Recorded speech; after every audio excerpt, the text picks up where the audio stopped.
G creation Tamil நேயர்களுக்கு வணக்கம்.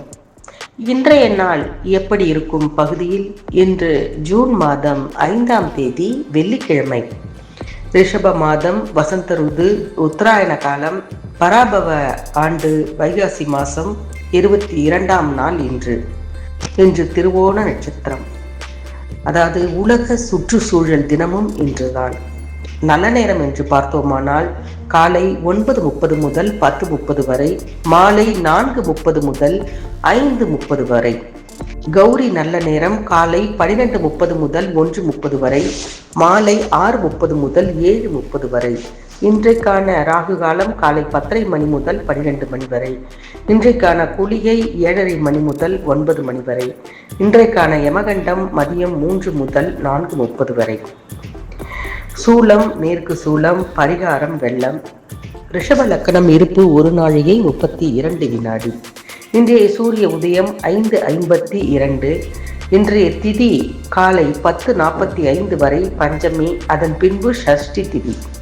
நட்சத்திரத்தை பொறுத்தவரை இன்று அதிகாலை 2:09 வரை உத்திராடம், அதற்கு பின்பு திருவோணம்.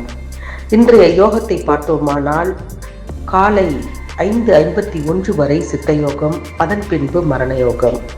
சந்திராஷ்டமத்தை பொறுத்தவரை இன்று அதிகாலை 2:09 வரை மிருகசிரீஷம், அதற்கு பின்பு திருவாதிரை நட்சத்திரம். இன்றைய ராசி பலனை பொறுத்தவரை மேஷ ராசி அன்பர்களுக்கெல்லாம் குழப்பமான மனநிலை நீடிக்கும். ரிஷப ராசிக்காரர்களுக்கு இரக்கமான மனநிலை தலை தூக்கும். மிதுன ராசி நேயர்களுக்கு சோர்வாக இருக்கும்.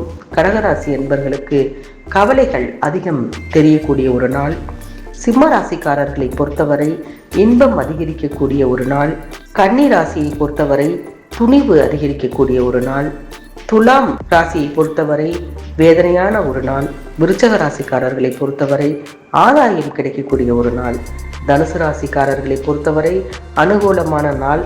மகர ராசிக்காரர்களை பொறுத்தவரை சினம் அதிகரிக்கக்கூடிய ஒரு நாள். கும்பராசிக்காரர்களை பொறுத்தவரை நன்மைகள் அதிகம் நடைபெறும் நாள். மீனராசிக்காரர்களை பற்றி சுகங்கள் அதிகரிக்கக்கூடிய ஒரு நாள். இன்றைய பொன்மொழி, உன்னையின்றி உனக்கு தலைவன் வேறு யாரும் இல்லை. அற்புதமான ஒரு பொன்மொழியாக இருக்கிறது. இன்றைய பிறந்த நாள் பார்த்தோமானால் முகமது இஸ்மாயில் பிறந்த தினமாக இந்த தினம் கருதப்படுகிறது. ஆக இன்றைய நாளில் 12 ராசிகளுக்கான பலன்களையும் பார்த்தோம்.